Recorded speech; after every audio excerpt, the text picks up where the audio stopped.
যে আমি চাই নাই যে কেউ যদি ম্যারিড থাকে আমি ওর সাথে কোনো রিলেশনশিপেও যাবো না, দেখাও করবো না, ফিলিং হোক, ওয়ান নাইট হোক, নাথিং আমি রাখবো না। বিকজ যার কাছে একটা ফ্যামিলি আছে আমি কখনো ফ্যামিলি ব্রেকার হবো না, হোম ব্রেকার আমি হতে পারবো না। দুটি সন্তানের মাকে কেড়ে নিয়ে তারপর সংসার গড়ে ভালো স্বামী হওয়া কতটা সম্ভব? আমি আমার ভালোবাসা মানুষের এগেনস্টে তোর মুখ থেকে কোনো কথা শুনবো না। ও মাই গড! দর্শক মণ্ডলী, আমি নিজের চোখকে বিশ্বাস করতে পারছি না। আর এই ছবিটা দেখার পর পুরো দুনিয়ার উপর আমার একেবারে আস্থা উঠে গেছে।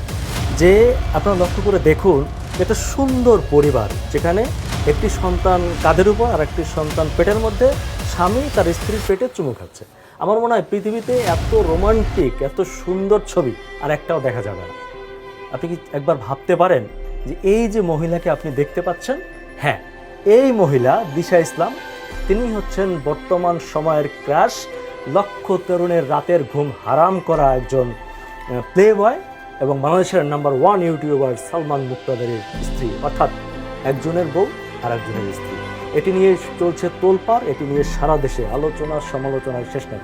অবশ্য বরাবরই সালমান মুক্তাদির কিন্তু আলোচনা সমালোচনায় ছিলেনই। তিনি নিজেই নিজেকে প্লেবয় হিসেবে প্রতিষ্ঠিত করেছেন একাধিকবার, বিভিন্ন নারীর সঙ্গে সম্পর্ক জড়িয়েছেন, প্রেম করেছেন, বিভিন্ন নুট ছবি বিভিন্ন সময় সোশ্যাল মিডিয়াতে ভাইরাল হয়েছে। আমার মনে হয় কি কিছু কিছু ক্ষেত্রে তিনি আলোচনায় থাকতেই বেশি পছন্দ করেন। তবে বর্তমানে তিনি যে হুট করে একটা বিয়ে করে ফেললেন, এটি কিন্তু অনেকে বিশ্বাস করেন যে আসলে সালমান মুক্তাদির কি বিয়ে করছেন নাকি অন্য কিছু। যখন গত দুদিন আগে তিনি তার নিজের পাঞ্জাবি পরা এবং স্ত্রীর সাদা ওই একই টাইপের পোশাক পরা কোলে নেওয়া ছবি ফেসবুকে শেয়ার করলেন এবং লিখলেন যে বাকি জীবন দিশার সাথে তিনি কাটাতে চান এবং তিনি ভবিষ্যতে একজন ভালো স্বামী হতে চান। তখন সবাই ভেবেছিল যেটা নিশ্চয়ই পাঞ্জাবের বিজ্ঞাপন, শাড়ির বিজ্ঞাপন।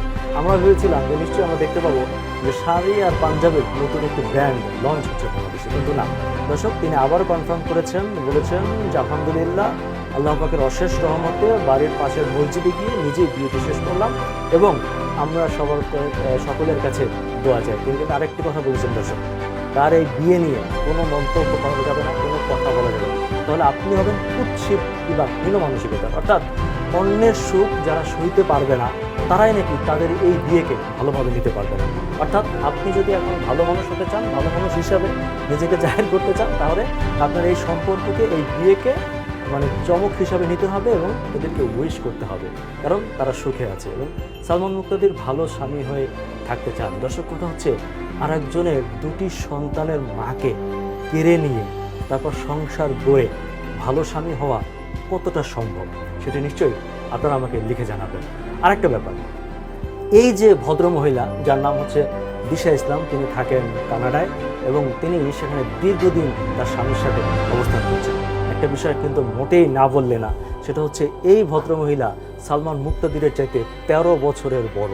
অর্থাৎ আজ থেকে 2011 সালে যখন এই দিশা ইসলাম প্রথম বিয়ে করেন, স্বামীর ঘর করেন, সংসার করা শুরু করেন, তখন সালমান মুক্তাদিরের বয়স ছিল মাত্র 13 বছর। আর সেই হিসাব করলে এখন দেখা যায় যে দিশা ইসলাম সালমান মুক্তাদিরের চাইতে 13 বছরের বড়।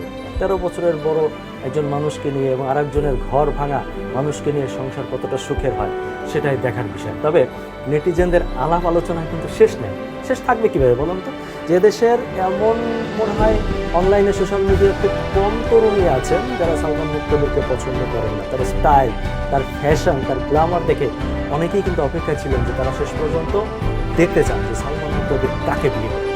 এবার সেই চমক নিয়ে কিন্তু সালমান মুক্তাদির আসলেন এবং শেষ পর্যন্ত কিন্তু চমকই দেখালেন। আমরা জানি না এই চমকের শেষ কোথায় কিংবা এই চমক আসলে কতদিন টিকে থাকবে। তবে অবশ্যই শুভকামনা থাকবে, নিশ্চয়ই তারা দীর্ঘদিন টিকে থাকবেন এবং রীতিমতো মাঠ ঘাট হাট সবই কামাবে। আমরা সেটা দেখার অপেক্ষায় থাকলাম। দর্শক, আপনারা কী ভাবছেন সেটি অবশ্যই লিখে জানাবেন। আমাদের কিন্তু আপনারা অনেকেই, আমি দেখলাম যে সোশ্যাল মিডিয়ায় কমেন্টস করেছেন, কেউ বলছেন যে সালমান মুক্তাদির বিবাহিত মেয়েদের কিন্তু বেশি আকৃষ্ট হয় এবং বিবাহিত মেয়েরাই হচ্ছে তার টার্গেট। সে কি বলে জানেন? যে আমি চাই নাই যে কেউ যদি ম্যারিড থাকে আমি রিলেশনশিপেও যাবো না, দেখাও করবো না, ফিলিং হোক, ওয়ান নাইট হোক, নাথিং আমি রাখবো না। বিকজ যার কাছে একটা ফ্যামিলি আছে আমি কখনো ফ্যামিলি ব্রেকার হবো না, হোম ব্রেকার আমি হতে পারবো না।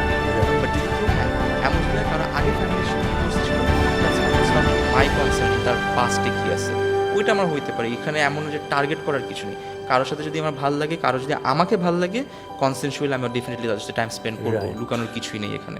আমি এটা অলওয়েজ দর্শক, সালমানের মনের কথাটা কিন্তু জানতে পারলাম, যদিও এই কথাটি সে কিছুদিন আগে বলেছে আর তার বাস্তবায়ন কিন্তু এবার দেখতে পেলাম যে বিবাহিত মেয়েদেরকে